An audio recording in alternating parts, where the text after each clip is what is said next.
Velkommen til dobbeltvæsentlige samtaler, hvor jeg undersøger, om ikke bæredygtighed og forretning kan gå hånd i hånd. Mit navn er Ole Bak Andersen, og jeg hjælper virksomheder med at integrere bæredygtighed i kerneforretning, for det er først der, hvor alle arbejder i samme retning for at skabe en vedvarende og positiv forandring for natur og mennesker og for virksomheder. Denne gang har jeg inviteret Thomas Kankilem fra Ecotree til en samtale om, hvordan deres platform kan skabe værdi for landmænd, virksomheder, Ecotree selv og ikke mindst for naturen. Vi kunne kalde den fjerde dobbelte bundlinje. Denne gang tager vi det på engelsk, og af den grund har jeg valgt at komme undertekster på. God fornøjelse. Thomas, I met you a couple of times, and the first time was at an event at Orø in a Danish island, where you invited people to learn about forest development, and as participants we actually could help plant trees, sitting behind a tractor and plant the saplings in the ground. That was interesting and educational, but it made me think and be more curious about how both farmers and businesses could benefit from helping to convert traditional farmland into forest. And I know you can help me understand that better, Thomas. So could you please start by introducing yourself, your role, and maybe a bit about Ecotree in general? Yeah, sure. Hi, Ole, and thanks for having me. Yes, indeed. I think it was an interesting day on the field, and I'd like to say that we like to spend as much days as possible on the field, because this is where it actually happens. So I'm initially not from that field. I mean, I'm not a forester myself. I have a pretty classic educational background in political science and business administration. So, it may lead to sustainability and environment anyway. And I've been an entrepreneur most of my career. And together with three friends, we started Ecotree almost 10 years ago with this indeed very simple idea, or raison d'être, if you pardon my French, which is to help closing the gap between all the good intentions and that now quite mature environmental awareness and tangible, concrete, immediate action. Right? There's still a lot of talk and not enough action when it comes to sustainability and the environment. So we were already very familiarized and sensitive to how forests and forestry ecosystems can actually help us and be our best allies when it comes to the environmental crisis. And so we thought, okay, how could we encourage literally anyone, so both individuals and organization companies, to sort of stop talking and start acting? And so we came up with the Ecotree model that I think we'll get a chance to elaborate upon today, to encourage that transition and close that gap, basically. Excellent. And in this podcast, I mainly focus on businesses. I know you have you offer solutions for private persons to help be part of the solution, but we'll focus on the businesses. And in this sense, there are three businesses, and one is the farmers or the landowners, and the other ones are companies who have a lot of emissions and want to compensate maybe or help foster more biodiversity, stuff like that. And then, of course, Ecotree themselves. So why don't we start by please explain how do landowners or farmers and businesses profit or benefit from what you offer? Yeah, and maybe just a preliminary thought on, because you mentioned business, and I think this is crucial in what we try to achieve, is that I very often ask around, and when I do keynotes and stuff like that, it's like, ask the question, who doesn't like nature, doesn't love nature, or who hates nature? And obviously no one dares to raise its hands. And it's because, well, everyone loves nature. Nevertheless, or however, we keep destroying it, at an alarming rate. And the reason for that, we believe, is because there is a business case for nature to be destroyed. Yes. Not that we're looking for it, but the way we've built this model, this world we live into, the way we develop companies, simply allow nature to be destroyed as a sort of acceptable resource, right? Collateral damage, something that comes with no cost. Yeah, and so we need to change that pattern into literally in a 180-degree switch in creating a business case where it actually, makes sense financially, economically, business-wise, to protect, invest, sustain, regenerate nature. And this is really what we've tried to apply when it comes to the Ecotree activities and the Ecotree offering, so that for businesses, environmental action is not a cost on the P&L. Literally, it becomes an asset in the balance sheet. It becomes something that actually creates a value, has a business impact for nature, obviously, but also for them as a business and as an organization. I think this is really we are convinced that this is the key factor of success to actually scale environmental actions when we're talking about companies. If you cannot demonstrate business impact, however good your environmental impact is, you unfortunately won't go far enough or quick enough, I believe. Exactly. I fully agree. Precisely, we indeed, our core historical offering has been selling trees.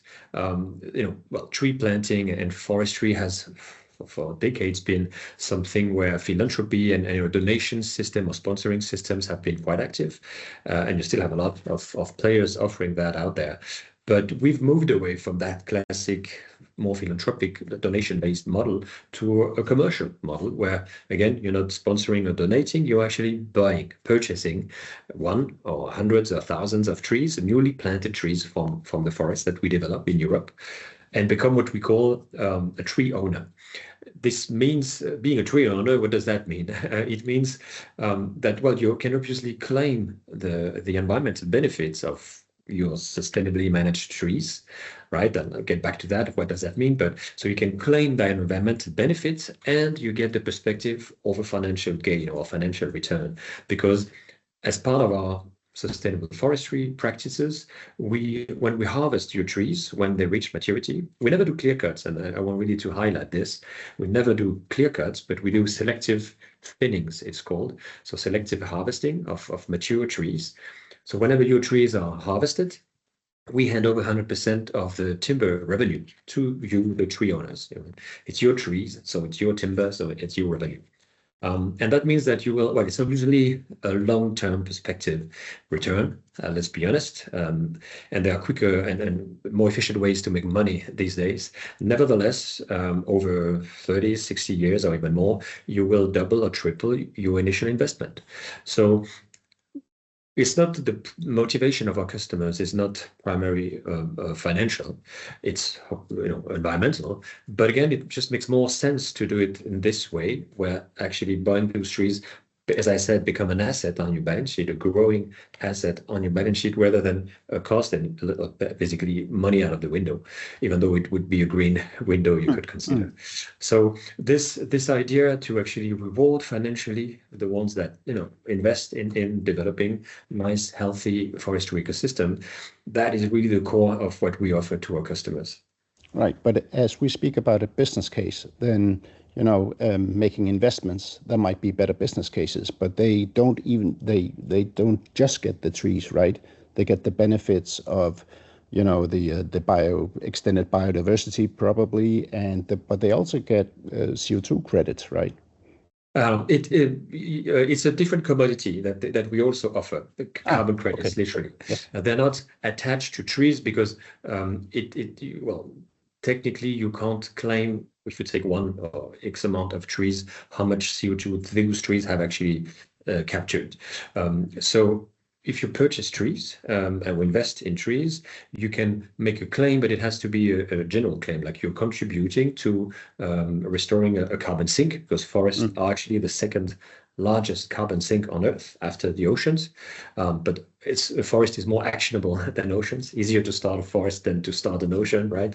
So you can say you contribute to creating a carbon sink, but you can't use your trees in your carbon accounting, right? If you are under CSRD, this European Extra Financial Reporting Scheme, or any other framework, regulatory framework, like science-based target, net zero, there are many out there. So if you fall, or if you want to comply with one of those regulatory frameworks, you can't say, I've purchased so many trees, so I've sequestered so much carbon. For that, you would need to purchase carbon credits. And this is also sort of the second large type of commodity that we offer. And those are verified, certified, and high quality, high integrity carbon credits based on our, again, European projects. And those credits can be retired, as it's called, and used in a carbon accounting. So in a way, it's two different products. And it's quite important to understand that in a way, when it comes to those type of claim for corporates, to understand which is which. Right. But can you actually, if you purchase a whole forest development area for a company, then indeed can't you combine the two and get both? Yeah, you would then have two sort of deliverables, as we like to say in business jargon. One being trees, and one being, and the other ones being carbon credits. Right. The interesting thing with trees is that they can be used, so to speak, in many ways. And we see maybe the two main ways we see that trees sort of leverage those acquisitions, those investments, is first for them to give them away as a gift, because I mean you own it, so you can transfer that ownership to anyone, and so that means that many of our corporate customers actually give away those trees to the employees, to their partners, to their suppliers, or for jubilees when they welcome new employees, also as a sort of a welcome gift, or as a end of the year Christmas gift and stuff. It's a meaningful, obviously original, and again a valuable way to make a gift to employees, rather than some plastic or Bluetooth gadgets that we're gonna end up in waste in a short while anyway. So that is a great way to use it, and we have actually indeed a process that makes this gift with digital gift cards as smooth and actually fun and exciting as possible. Another main way to use it is in sales and marketing operations, where you can yourself as a customer, having acquired those trees, you can use them to encourage your own customer base in being more sustainable. We have an example of banks, of a bank who wants to encourage its customers to go paperless. So for all those who sort of opt in that paperless option, well, they get rewarded by, again, with a tree. It's symbolic, but again, it goes beyond this idea that you're contributing to the more sustainable solution or services of the company. So, and here the sky is the limit. You can imagine all sorts of possibilities. Excellent. So if we go to the other end of the value chain, what's in it for the landowners?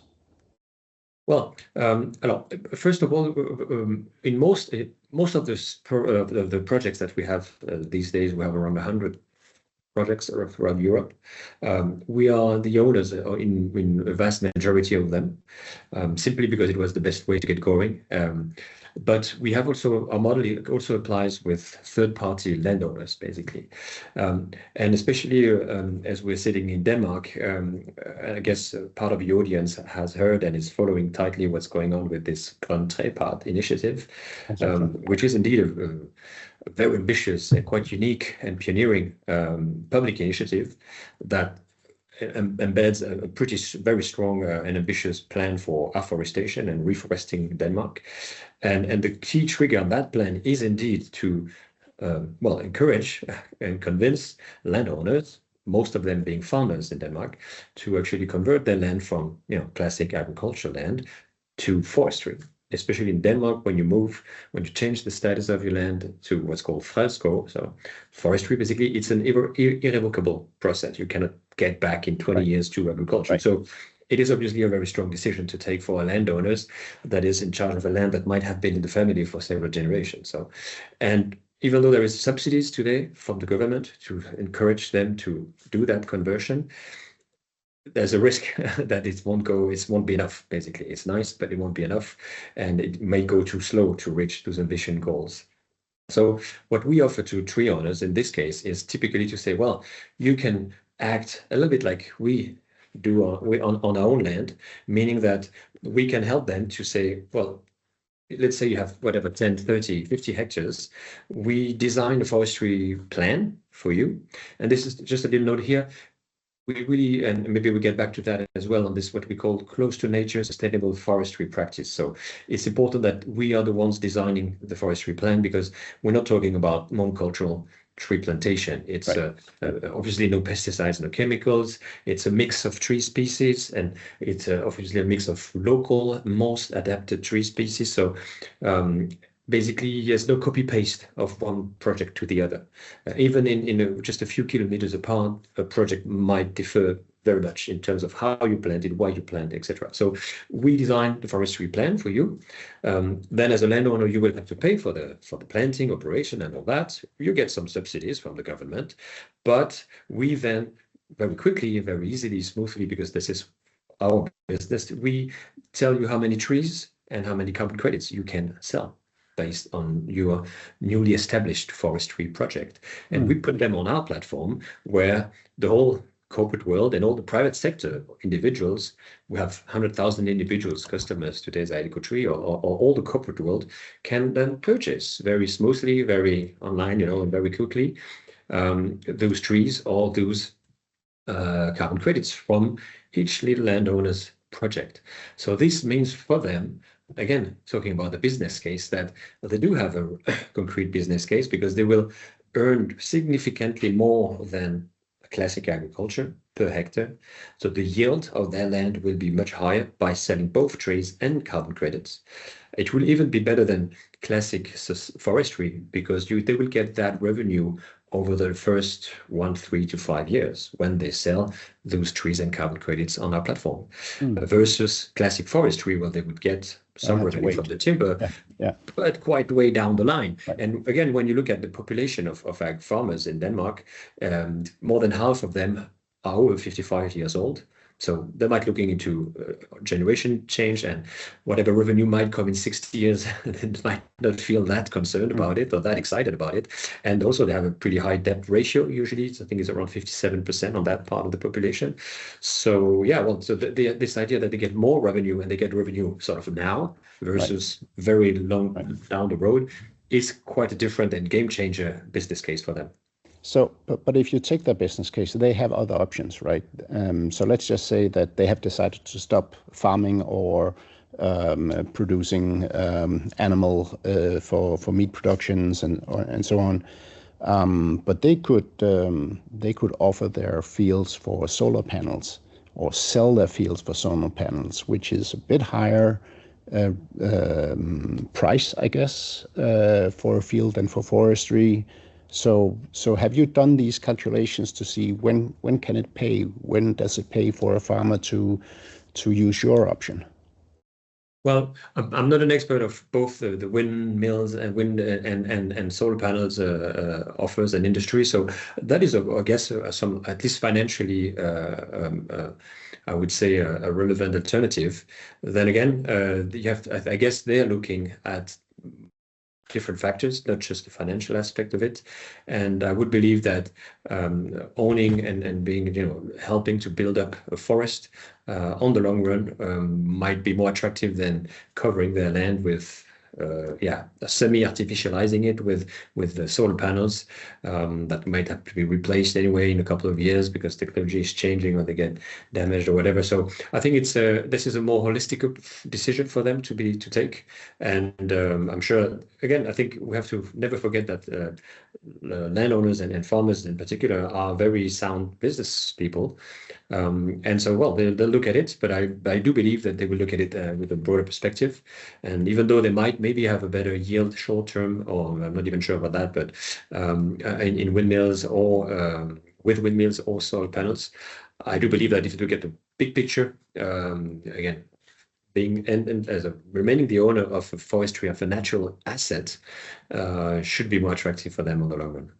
Yeah, and most farmers love nature, right? And a lot of them are hunters as well, and it gives them other opportunities for. I mean, you're right, and I think it's important to highlight that forests are they deliver many ecosystemic services, as we exactly. As a not a super sexy expression, but it means that you have like recreative, purposes and applications, you could say, with forest. Like it can be hunting, it can be just walking, mountain biking, you name it, using it for children to discover. We do that a lot on our own projects, right, where we bring local schools to discover what's going on and all that. So well, and I think that has to be all those other usages. So it's not just carbon sequestration or biodiversity restoration. It's really again, I think it's important to look at it as a natural asset that delivers many different types of benefits. Right. That's actually a lot of business opportunities for the landowners here to consider. But what about the if you look at the need for land? I mean, we need it for the farmers need it for their productions and so on, of course, but there are companies who need them for solar panels, for windmills, for plants to grow food plants and so on. How do you feel the market pressure or the conditions for being part of your program? What are the commons for people you're talking to? What are they considering, and what do they find attractive in this sense with your offer?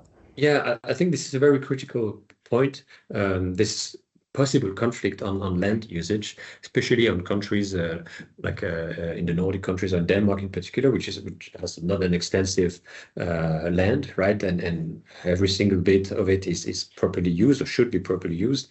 So if you look at it again at the big picture, you can use it for urban developments, right, or housing. You can use it for agriculture, producing food, and I believe both the Ukrainian war or the COVID has shown that food sovereignty is crucial in those disturbed times. So, of course, and I'm certainly therefore not saying we should put forests everywhere. It is quite crucial to maintain at least some crucial, vital, strategic food production activities for the land.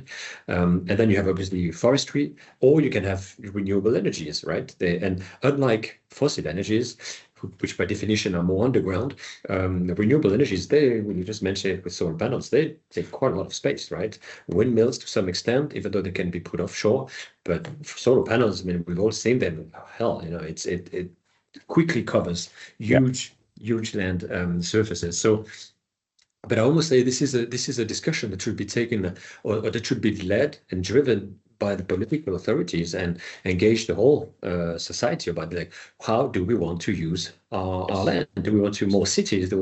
What food do we want to keep sort of in house, so to speak, in the country? How much of forest do we want?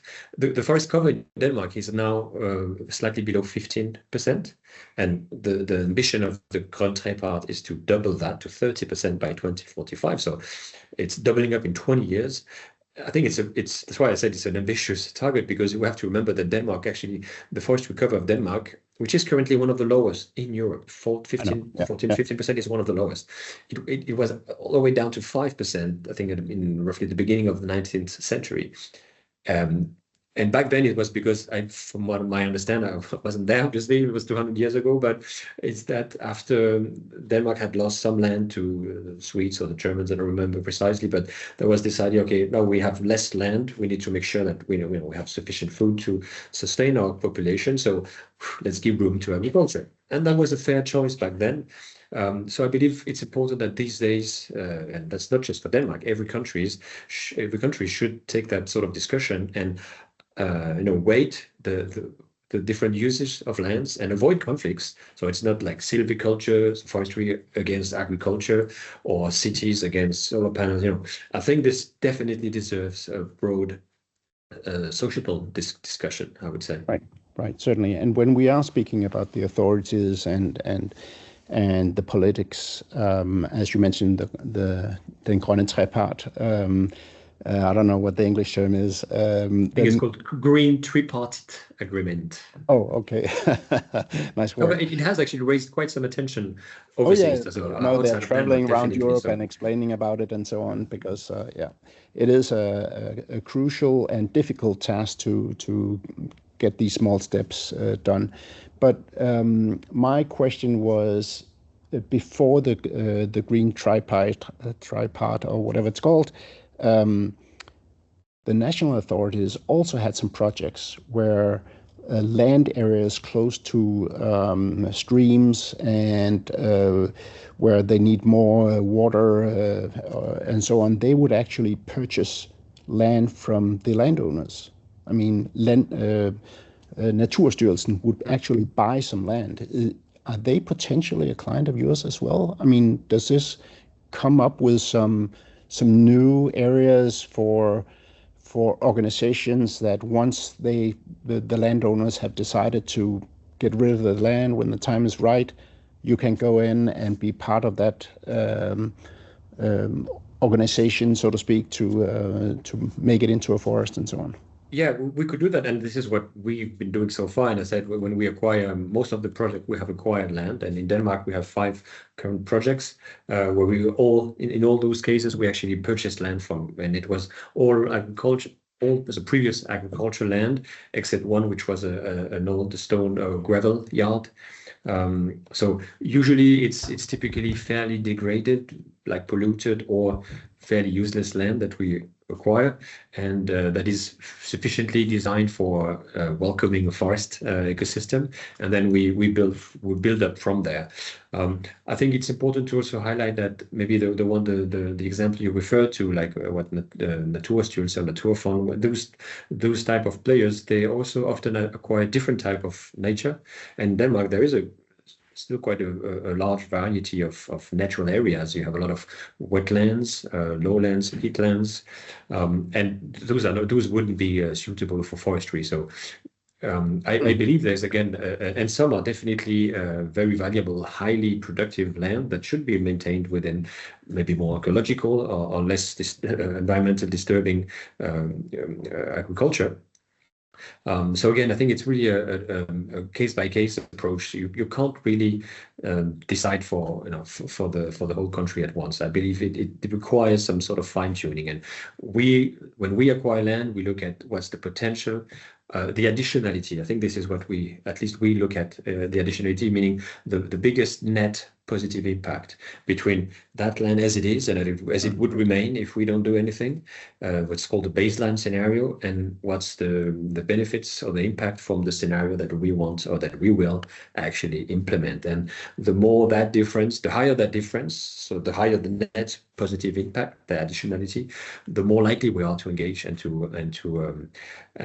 acquire those lands. So I believe if you're like a Naturstyrelsen, and whatever, if it's an agenda of more protecting or preserving nature, I do believe that they would also look at this additionality and this net positive impact approach.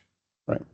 And we haven't spoken much about it, but we've spoken most about making a forest land, but the additional value of getting better ecosystem services or more biodiversity or sustain the biodiversity in the area and so on, is that something you measure on as well? Is it something that companies are interested in at this point in time? Or you're touching a very difficult topic indeed, because when we mentioned carbon credits and the whole carbon capture, carbon removal, carbon sequestration market and game, what has helped that market to structure has been, among other things, the fact that you have one key metric, the ton of CO2 equivalent. Yeah. In a way, funnily enough, it's like a weird metric. It's like, what is a ton of CO2 equivalent? To explain that to a 5-year-old child, good luck with that. Nevertheless, that has become sort of the key metric, and it has allowed a whole market to structure around that, because you have the volumes of that metric, you have a price for that metric, and it helps build up a market. When you touch the biodiversity angle, well, by definition, it's more diverse, and so it is extremely challenging, if not impossible, to come up with a key metric the same way we did. And we at Ecotree, we're part of the Organization for Biodiversity Certificate, the OBC, which is a French-generated but internationally led organization trying to sort of work this out. And we're part of that initiative, but it is tricky. So the way we commercially approach that is to say we have an offering, actually, it's more a side offering, but for individuals or corporates, where they can can sponsor and contribute to restoring biodiversity areas, and we use square meters of restored biodiversity area. Because, well, square meters is something everyone understands. Pictures easily. So, and often for companies, that's why we use it as well. It's like, okay, a company has built a new facility or a new warehouse and then they obviously know the surface of that area where they have artificialized soil. So it's somehow easy to say, well, we're going to compensate for that. Always be careful with this term compensation, because it often gives the impression that you get a free ride, and certainly not the idea I want to convey here. But nevertheless, rather than just destroying 1 hectare of nature by putting a warehouse, well, then it's better if you at the same time restore 1 hectare, so 10,000 square meters of nature. So using surface rather than how many bees or how many was the density of microorganism in the soil. Rather than that, we use surface. I think that everyone can agree on that. And I know even the researchers don't know how to come up with fair metrics, or it doesn't even make sense sometimes. All right, could you hear? We need to wrap up in a sense. Already?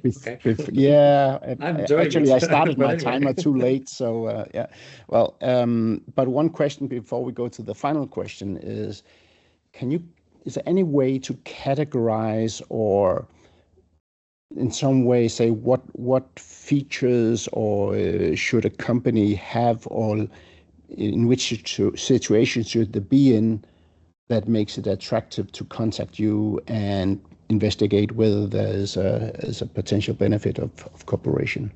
So a special kind of companies, or should they be in a specific situation, or? I would no, not specifically. Honestly, I wish everyone would engage right in what we offer. I think what we like to highlight is that if a company wants to engage itself in a sustainability journey,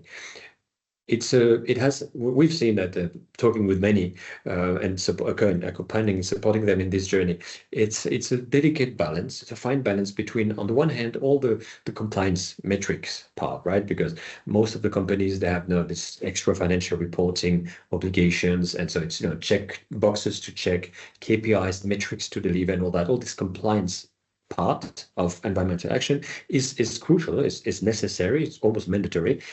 But it's not sufficient. You also need, to a storytelling, a narrative, something even sometimes symbolic, local, concrete, that people, whether it's your customers, your shareholders, your obviously your employees, or that they can relate to, that they can connect with, that speaks to them. Because let's be honest, ton of CO2 equivalent or whatever the metric, doesn't raise crowds. Nope. Let's be honest. But going on the ground, planting your tree like you did a few weeks ago, I believe that speaks in a different way. So we want to offer to companies that help them to check those boxes because they need it. It's, again, needed, necessary, but it's not sufficient. We also help them in building a nice storytelling, a narrative around the engagement.